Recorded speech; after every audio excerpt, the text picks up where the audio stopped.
a village that disappeared overnight and sent a wave of fear across all of Canada. This is the story of a small village called Anjikuni Lake, where people were living a peaceful life. But then suddenly something happened, something that made every single person vanish without a trace. On the morning of November 1936, a hunter named Joe Labelle entered the village. He didn't see a single human being. Silence everywhere, yet smoke was still rising in the air. The doors of houses stood wide open, dogs were found dead, and food was still set on the tables, as if people had left in the middle of their meal. No bodies, no footprints. It was as if the villagers had simply vanished into thin air. When the news spread across Canada, an investigation was immediately launched, but no signs were found, no evidence. In the end, the case was closed, and the village, with its unsolved mystery, remained a secret forever. The question is, have you ever heard of this village before? And what do you think really happened to its people? Before we go any further, comment where in the world you are watching from and make sure to subscribe because tomorrow's story is one you don't want to miss. I set out that morning with no idea that the story I was about to step into would haunt me for the rest of my life. The wilderness around Anjikuni Lake was unforgiving in November. The sky carried a gray heaviness, and the snow beneath my boots crunched in a rhythm that reminded me how utterly alone I was. The only company I had was the hollow call of a raven circling somewhere high above and the endless expanse of white. Out here, sound traveled strangely. A branch snapping miles away could echo like it was just beside you. Every breath rose in pale clouds, drifting up and dissolving into the stillness. I had been to the village before. The Inuit families who lived there were always kind to me, offering warmth and food when I passed through. I imagined the smell of wood smoke, the laughter of children darting between cabins, and the comfort of stepping out of the wind into a place alive with people. That expectation carried me forward, pushing back the weight of the cold. But as I drew closer, something felt off. Normally, you could hear the dogs before you even saw the first roofline, yelping, barking, pulling at their chains. That morning, there was nothing. No bark, no human voice, no clatter of tools. Just my boots pressing into the snow and the eerie whistle of wind cutting through bare trees. The first thing I saw was smoke. Thin gray tendrils rose steadily into the sky from the chimneys, which should have reassured me. It meant fires were burning, homes were occupied. Yet, instead of comfort, a strange unease stirred inside me. Smoke without sound, fire without life. I pushed forward, telling myself that soon I'd see someone, that the silence was nothing more than a coincidence. When I stepped into the village, the unease turned to dread. The doors of cabins stood ajar, swinging gently in the icy air. Curtains fluttered at open windows. I peered inside the first home, expecting someone to greet me, or at least a sign of movement. What I saw froze me in place. A pot hung over a fire, still smoldering, its steam curling into the rafters. A table was set with bowls of food, half-finished meals, as though the family had just been there, eating only moments ago. Yet the benches were empty, the air heavy with absence. I backed out, heart pounding, and moved to the next cabin. It was the same. Food waiting, fire alive, but no people.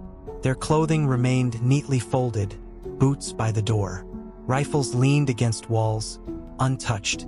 No one had packed, no one had prepared to leave. In the brutal cold of northern Canada, you don't just walk away without your coats, your weapons, your dogs. Yet that was exactly what seemed to have happened. It was then that I noticed the dogs. They were tied to their posts, their bodies stiff, half buried in snow, starved to death, left behind without explanation. The sight twisted my stomach. These animals were lifelines, hunters, companions, protectors. No one would abandon them willingly. Their empty eyes seemed to stare through me, accusing, as if asking why I hadn't come sooner. I forced myself to keep moving. I checked cabin after cabin. Every single one told the same story. Interrupted lives, sudden departure, everything left behind. The fires should have burned out by now, I thought, but they hadn't. Someone had tended them recently, That realization made the silence even heavier. It felt impossible that dozens of people could be gone, simply gone, without leaving a single footprint in the snow. The sky darkened slowly as the day moved on, though I barely noticed the time passing. My mind wrestled with questions that had no answers. Disease? Attack? But there were no bodies, no blood, no signs of violence. Migration? But why abandon everything? Their food, clothing, weapons. At the start of winter, none of it fit. The only thing that was clear was that something had ripped these people away in an instant, and whatever it was, it had left nothing behind. I paused at the edge of the village, trying to steady my breathing. My ears strained against the silence, desperate to catch some sound that would explain this nightmare. For a moment, I thought I heard something. A faint whisper, almost like voices carried by the wind. I turned sharply, scanning the treeline, but saw nothing. Just the endless expanse of snow and the long shadows of trees reaching across the ground. Perhaps it was only the wind, I told myself. But the unease in my gut told me otherwise. The sun slipped lower, casting the village in a dim blue light. Every open door looked like a mouth, waiting to swallow me whole. The cabins no longer felt abandoned. They felt watchful, as if they were holding secrets I wasn't meant to uncover. I felt the weight of unseen eyes pressing on me, though I was certain I was alone. I knew then that I couldn't stay. The air had changed, heavy with a dread I couldn't shake. I backed away from the village, every step reluctant, as though the snow itself was trying to hold me there. I told myself I'd return with others, that this mystery wasn't mine to solve alone. But even as I turned my back, I felt it, that whatever had taken the villagers was still there, lingering in the cold, hidden in the silence, waiting for me to go. And as I left the village behind, the last thing I heard was not silence at all, but the soft creak of a cabin door swinging shut, though no one was there to close it. When I stumbled back into the telegraph outpost that evening, my hands were still shaking from the cold, though I knew it wasn't just the temperature. I tried to explain to the operator what I'd seen, but the words tangled in my throat. He must have seen the terror in my eyes, because he didn't ask many questions. Just sent a message straight to the RCMP. That night, I barely slept. Every time I closed my eyes, I saw empty cabins and lifeless dogs. I kept replaying that strange creak of the door in my head. If no one was there, then who or what had closed it? It took a few days for the Mounties to arrive, their horses pushing through deep drifts of snow, their uniforms stark against the frozen white landscape. I joined them, though every instinct told me not to return. Something inside me needed confirmation, needed to know I hadn't gone mad. We entered the village together, and though I expected disbelief, I could see the same unease spread across their faces as it had mine. They checked the cabins, scribbling notes, murmuring to one another. Everything was exactly as I had described. Food still warm when I first found it, fires smoldering, belongings untouched. Their silence told me they were as disturbed as I was. These were men hardened by years in the wilderness, but the scene unsettled them. One of the officers, a tall man with sharp eyes, pointed out something I hadn't noticed. Near the small graveyard on the edge of the settlement, a grave had been disturbed. The mound of snow and earth was clawed open, the coffin beneath torn apart, and it was empty. Not just empty, but stripped clean, as though whatever had been buried there had never existed. The air seemed to grow colder as we stood there, staring at the violated ground. None of us spoke. There were no words for what we were seeing. That night, as the Mounties made camp near the lake, they argued quietly among themselves. Some said it must have been a mass migration, that the villagers had left suddenly for reasons unknown. Others whispered about raiders or disease or starvation. Yet no theory explained the untouched food, the dead dogs, the abandoned rifles and clothing. And nothing could explain the grave. I sat apart from them, listening to the fire crackle, but every snap of wood made me flinch. The silence pressed in on us from all sides, heavy and unnatural. Later, as I lay awake beneath my blanket, I heard it again. The sound that had haunted me since my first visit. Faint voices, carried by the wind. They rose and fell like chanting, distant yet unmistakable. I sat up, heart racing, straining to listen. The Mounties were asleep, their breath rising in steady clouds, but I knew I wasn't imagining it. The sound came from the direction of the treeline, where the shadows were thickest. I wanted to wake the others, but fear pinned me down. I lay back, forcing my eyes shut, though the whispers threaded through my dreams until morning. When the sun rose, I expected to see signs of disturbance, tracks in the snow, anything. But there was nothing. No footprints, no broken branches, no evidence that anyone or anything had been near us.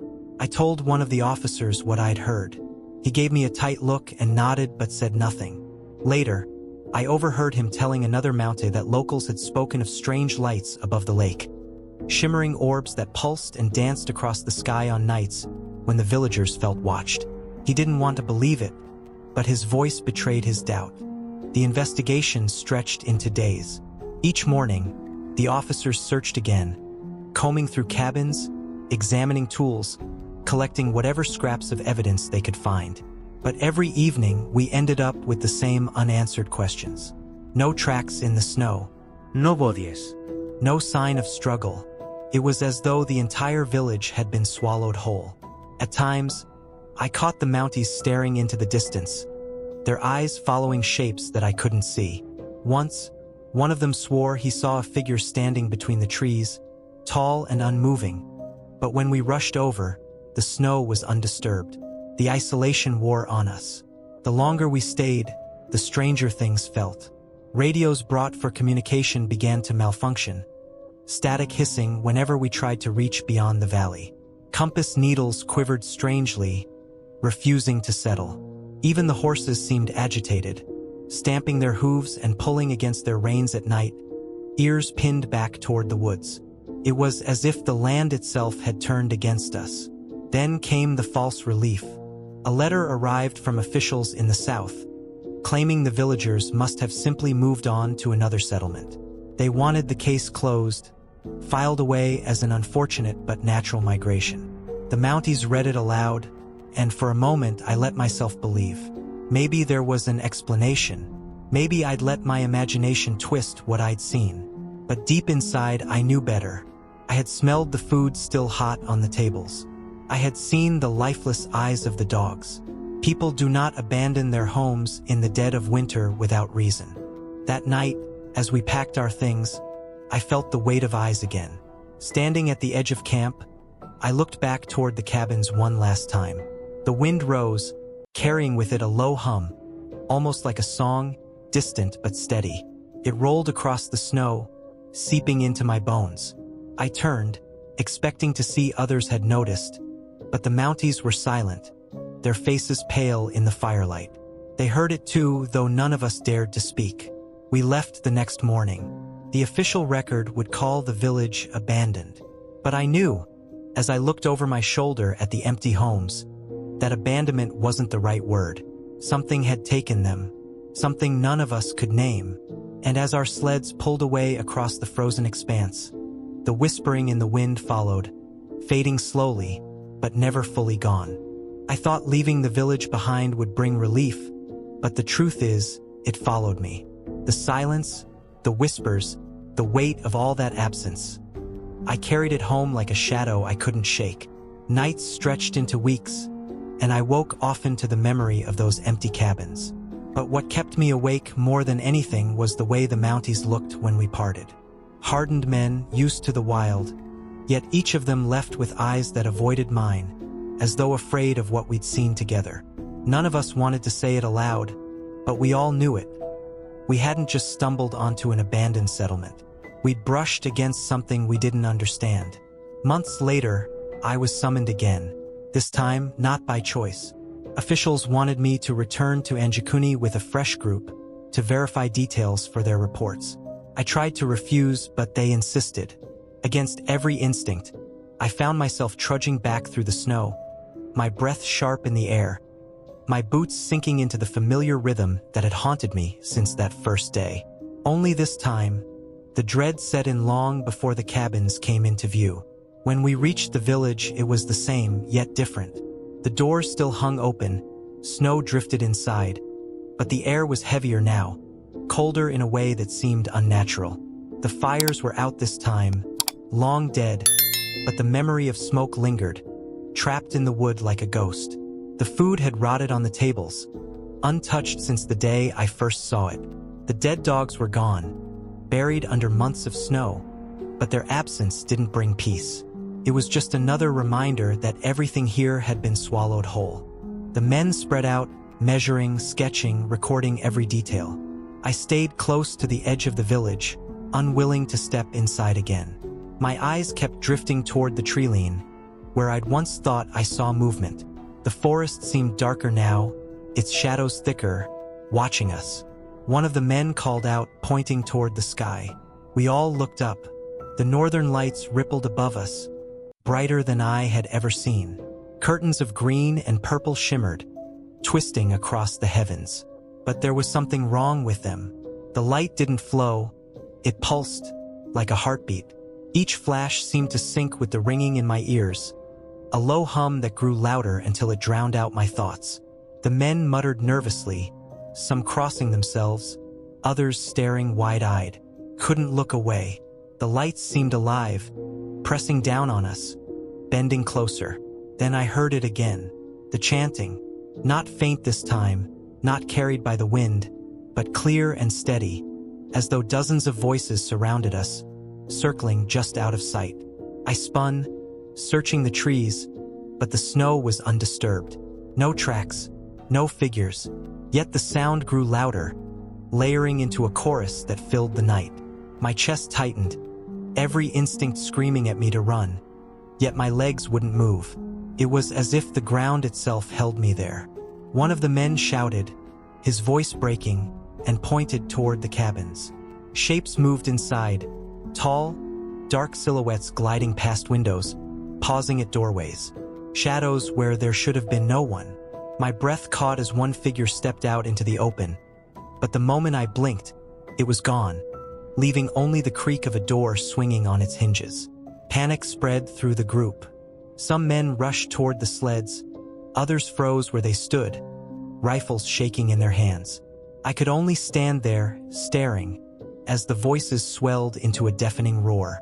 The lights above flickered violently, casting long, unnatural shadows across the snow. They stretched and twisted, reaching out like fingers across the ground. For one dizzying moment, I thought the shadows were moving on their own, crawling toward us. My heart hammered so hard I thought it might break free from my chest. Then, just as suddenly as it had begun, everything fell silent. The chanting stopped. The lights dimmed, fading into the ordinary shimmer of the aurora. The village returned to its quiet, empty self, as though nothing had happened at all.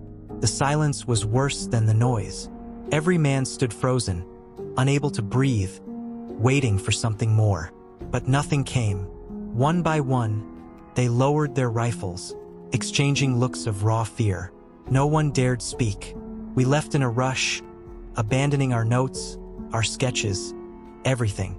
The sleds carried us away from that place as fast as the dogs could pull, none of us daring to look back. To this day, the memory gnaws at me. The official reports called it inconclusive, an unsolved case closed for lack of evidence. But I know what I saw, what I heard. Those people didn't migrate. They didn't starve or freeze or fall to raiders. They were taken. By what I cannot say. By who I will never know. All I know is that the village of Anjikuni Lake vanished overnight, leaving behind a silence that still echoes across the snow. And sometimes, when the northern lights ripple across the sky in strange, pulsing colors, I hear the whispers again, soft, steady, calling my name, as though they never left at all. If you enjoyed this story, don't forget to comment, like, and subscribe for more.